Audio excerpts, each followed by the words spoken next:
Daddy మాకు ఈరోజు carriage ఏంటి? పప్పు వండేస్తాను, తాలింపు పప్పు. డాడీ ఆ పప్పుకి పొద్దు మాకు జాయింట్ బిర్యానీ కావాలి. జాయింట్ బిర్యానీ సరే వండుతాను. లేదు పిల్లలు జాయింట్ బిర్యానీ వండుతారు అన్నారు, అందుకే మనం జాయింట్ బిర్యానీ వండుతాం.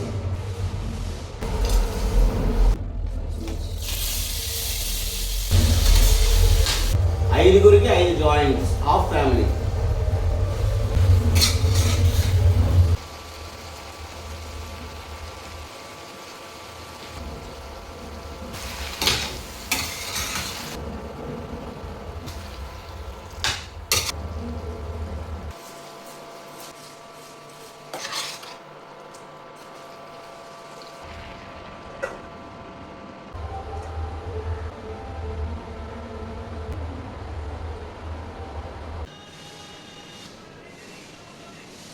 ఉదయ్ బిర్యానీ రెడీ అయిపోయింది, జాయింట్ బిర్యానీ.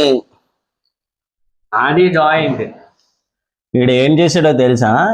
ఆల్రెడీ వీడు క్యారేజ్ బాక్స్ పట్టుకెళ్ళాలి. బిర్యానీ అన్న వెంటనే ఇంటికి వచ్చి సైలెంట్గా స్కూల్ పక్కనే సైడ్ అయిపోయి వచ్చేసి బిర్యానీ తింటున్నాడు ఇంటి దగ్గర. చూసారా తింటున్నాడు, కానీ ఎలా ఉందో కూడా చెప్పట్లేదు. సూపర్ ఉంది. సూపర్గా ఉందా అని నేను అడిగితే చెప్తావా?